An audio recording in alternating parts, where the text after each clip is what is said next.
Welcome back to my channel. दोस्तों, आज हम बात करने वाले हैं एक 2022 released Hollywood psychological horror movie के बारे में जिसका नाम है द ट्विंस। इस कहानी की शुरुआत होती है एक एक्सीडेंट सीन के साथ, जिसकी वजह से डॉयल फैमिली की खुशहाल जिंदगी तहस नहस हो जाती है। बस कुछ घंटे के अंदर सब कुछ खो चुके थे वो लोग, क्योंकि उस एक्सीडेंट में उन लोगों ने अपने सबसे कीमती चीज अपने बेटे नेथन को खो दिया था। एंथनी एंड रेचल इस शॉक को बर्दाश्त नहीं कर पाए। न्यूयॉर्क शहर के जिस घर में इतने सालों से वो लोग अपनी ड्रीम लाइफ बिता रहे थे, अभी वो उन्हें नरक जैसा लगने लगा था। स्पेशली रेचल की हालत तो बहुत खराब हो पड़ी थी, बिल्कुल ही टूट चुकी थी वो। ऐसे में एंथनी इस सब से निकलने के लिए एक बहुत बड़ा डिसीजन लेता है। वो इस घर को छोड़कर अपने चाइल्डहुड होम में वापस चला जाएगा, जो फिनलैंड के एक अनजान गांव में है। एक ऐसी जगह जिसका नाम भी ज्यादा लोग नहीं जानते, मगर अभी उनका मेंटल हेल्थ के लिए वो बिल्कुल परफेक्ट रहेगी। उनके अलावा भी एक और इस हादसे का विक्टिम बना था, एलियट, नेथन का जुड़वा भाई, उनका दूसरा बेटा। बेचारा बिल्कुल अकेला पड़ चुका था। उसे तो शायद ठीक से समझ में नहीं आ रहा था कुछ, इतनी जल्दी सब कुछ हो गया। तो नेथन का फ्यूनरल खत्म होते ही वो लोग निकल पड़ते हैं कंट्री साइड की तरफ। हड़बड़ी में उन्हें घर को बहुत कम कीमत में बेचना पड़ता है, फिर भी वो पीछे नहीं हटते। हम देखते हैं ये गांव सच में काफी आइसोलेटेड है, बहुत ही कम लोग रहते हैं यहाँ पर। मगर एंथनी खुश था, एलियट भी एंजॉय कर रहा था, तो रेचल को कोई प्रॉब्लम नहीं होती। वैसे भी उसका पूरा दिन तो एलियट के साथ ही बीत जाता है, जगह उसके लिए मैटर नहीं करती। पहला दिन सामान शिफ्ट करने में ही बीत जाता है। एलियट को घर का एटिक इतना पसंद आया था कि वो उसी को अपना रूम बनाने की जिद करता है। यहाँ तक तो फिर भी ठीक था, मगर उसे इस कमरे में अपने साथ साथ नेथन के सामान भी चाहिए थे, जिससे वो उसका एब्सेंस थोड़ा कम महसूस करे। रेचल उसे मना नहीं कर पाती। वो नेथन के कुछ खिलौने उसे दे देती है, मगर एंथनी जानता था ये सब ठीक नहीं। एलियट को सच्चाई एक्सेप्ट करनी होगी, इसीलिए ही तो वो लोग इतने दूर आए हैं। मगर ये बात ना रेचल समझ पा रही थी ना एलियट। तो नेक्स्ट मॉर्निंग एंथनी नेथन का सारा सामान घर के सामने दफना देता है। उसके बाद वो लोग जाते हैं एक लेक में बोटिंग करने। एंथनी पता था यहाँ पर एक पत्थर है जिस पर केवमैन के हैंडप्रिंट्स है, सदियों पुरानी। माना जाता है उस पर हाथ रखकर कुछ भी मांगने से वो पूरा हो जाता है। एलियट को ये बातें बहुत इंटरेस्टिंग लगती हैं। वो जल्दी से अपना हाथ रख देता है उस पत्थर पे, मगर अपनी विश किसी को नहीं बताता।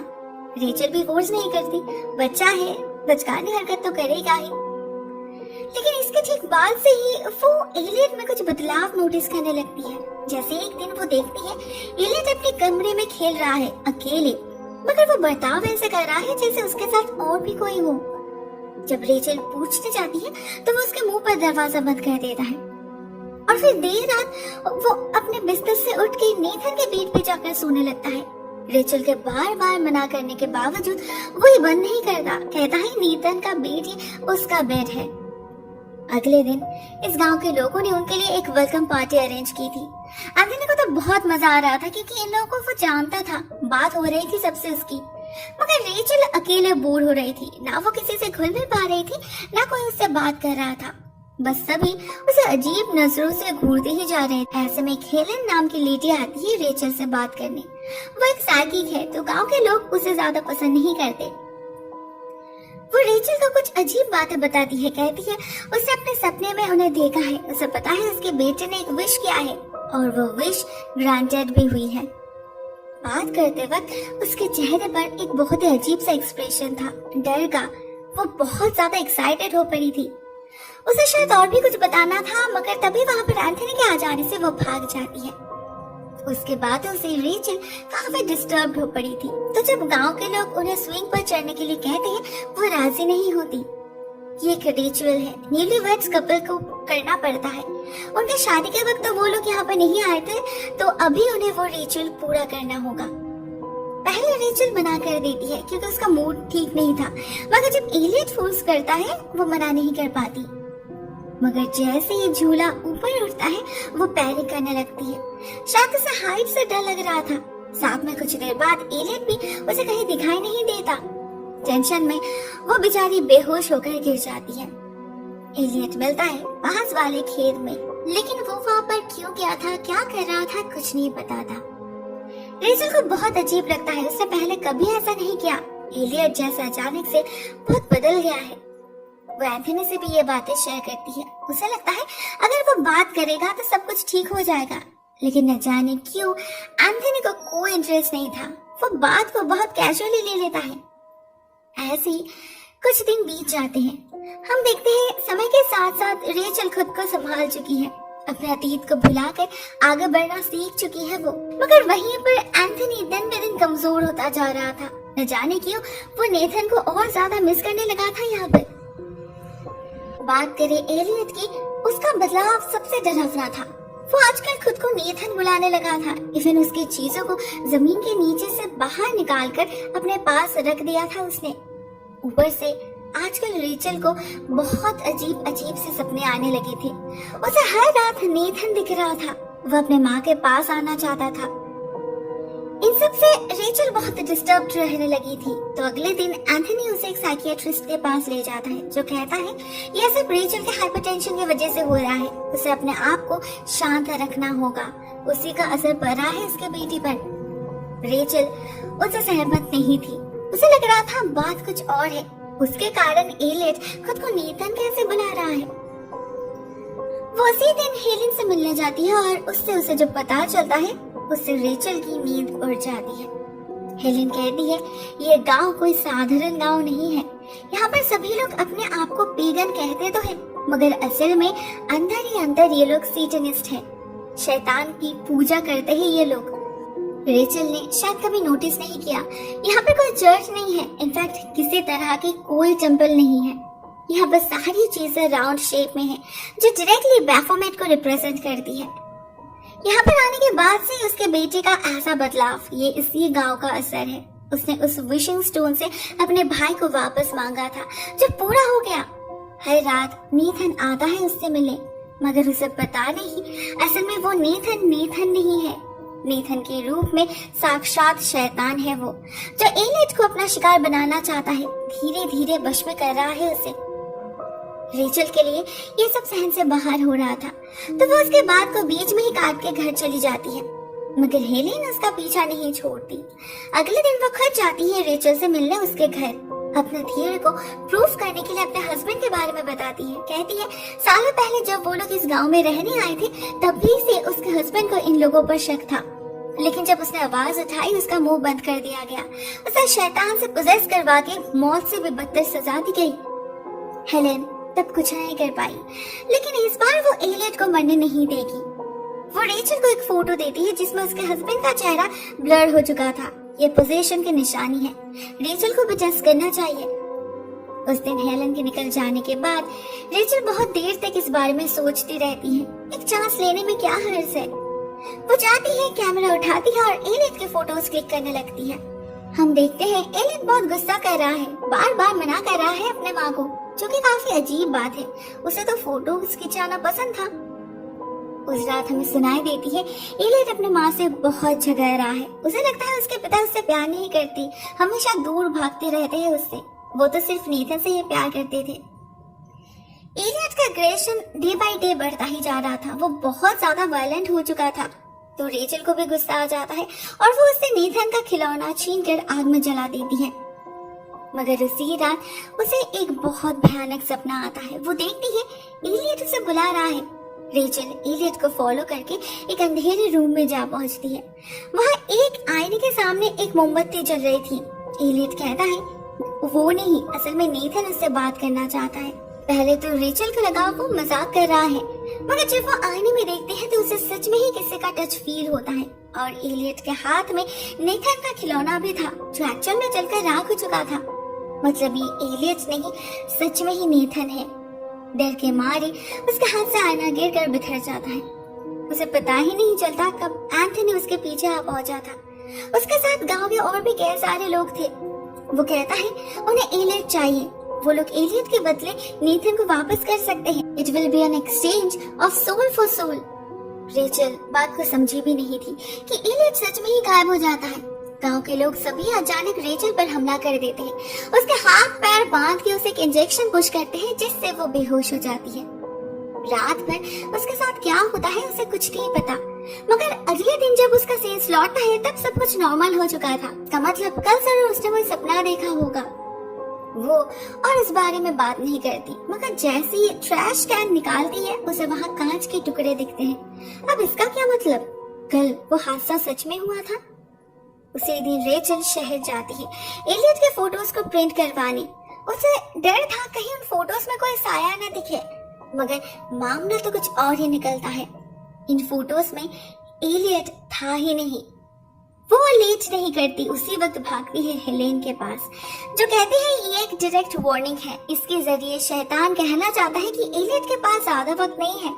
उसके जरिए शैतान इस धरती पे जन्म लेना चाहता है, रिजरेक्शन ऑफ द डेविल।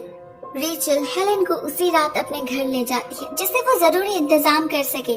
मगर एलियट को देखते ही पता नहीं उसे क्या होता है, हेलेन का बर्ताव ही बदल जाता है। वो रेचल को सिक बुलाकर घर से लिटरली भाग निकलती है।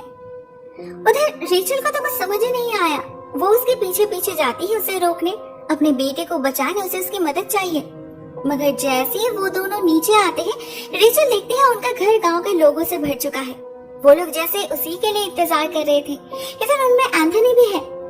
देखते ही देखते सभी मिलकर उसे घेर लेते हैं। उसे फिर से एक बार इंजेक्शन लगाया जाता है और फिर जो होता है वो उसने शायद कभी सपने में भी नहीं सोचा था।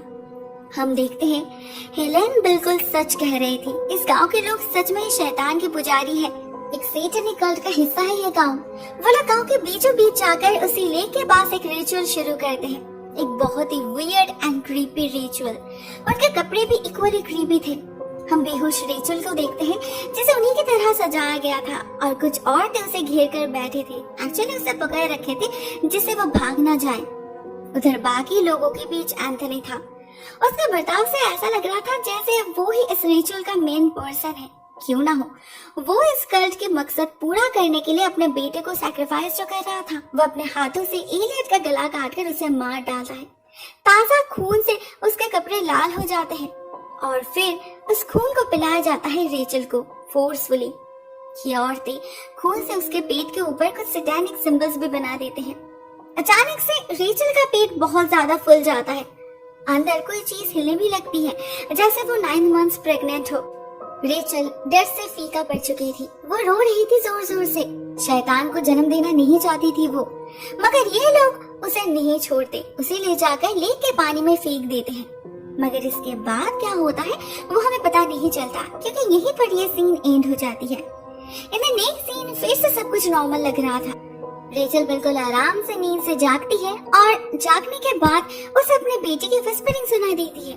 वो मदद मांग रहा था। उसकी पुकार सुनकर रेचल बिल्कुल पागलों की तरह डेस्परेट हो जाती है। एक झटके में दरवाजा तोड़कर बाहर निकल आती है, जबकि उसे बाहर से लॉक किया गया था। उसे सुनाई देती है एंथनी गांव के लोगों से बात कर रहा है। किस बारे में नहीं पता, मगर रेचल को लगता है उसी के बारे में होगी। वो लोग जरूर उसे कैद करना चाहते हैं। कल रात के बाद उनके इंटेंशन को लेकर रेचल का और कोई शक नहीं रहा, तो वो भागती है अपने बेटे को बचाने।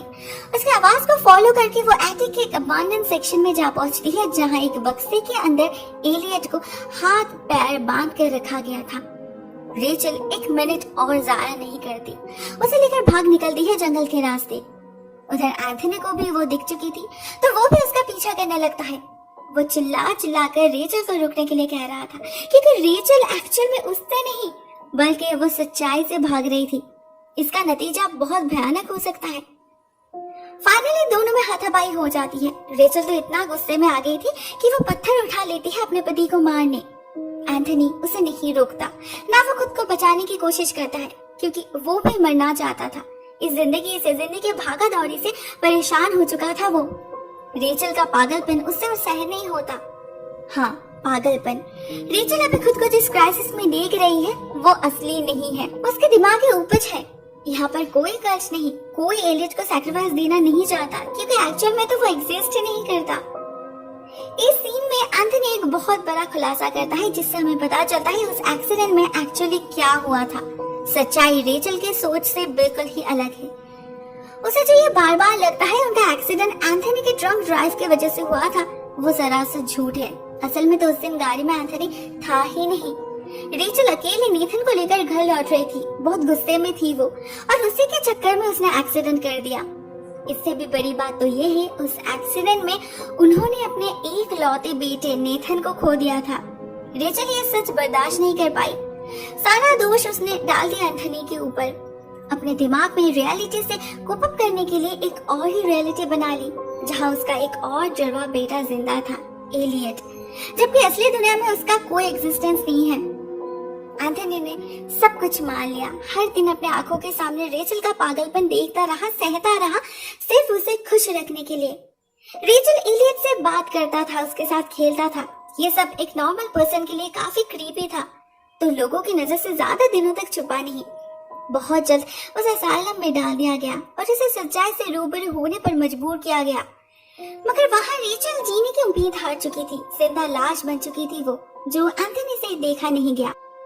वो उसे घर तो वापस नहीं ले जा पाया क्योंकि उनके नेबर्स को सब कुछ पता चल चुका था, तो वो उसे यहाँ पर ले आया जहाँ कोई टोकने वाला नहीं।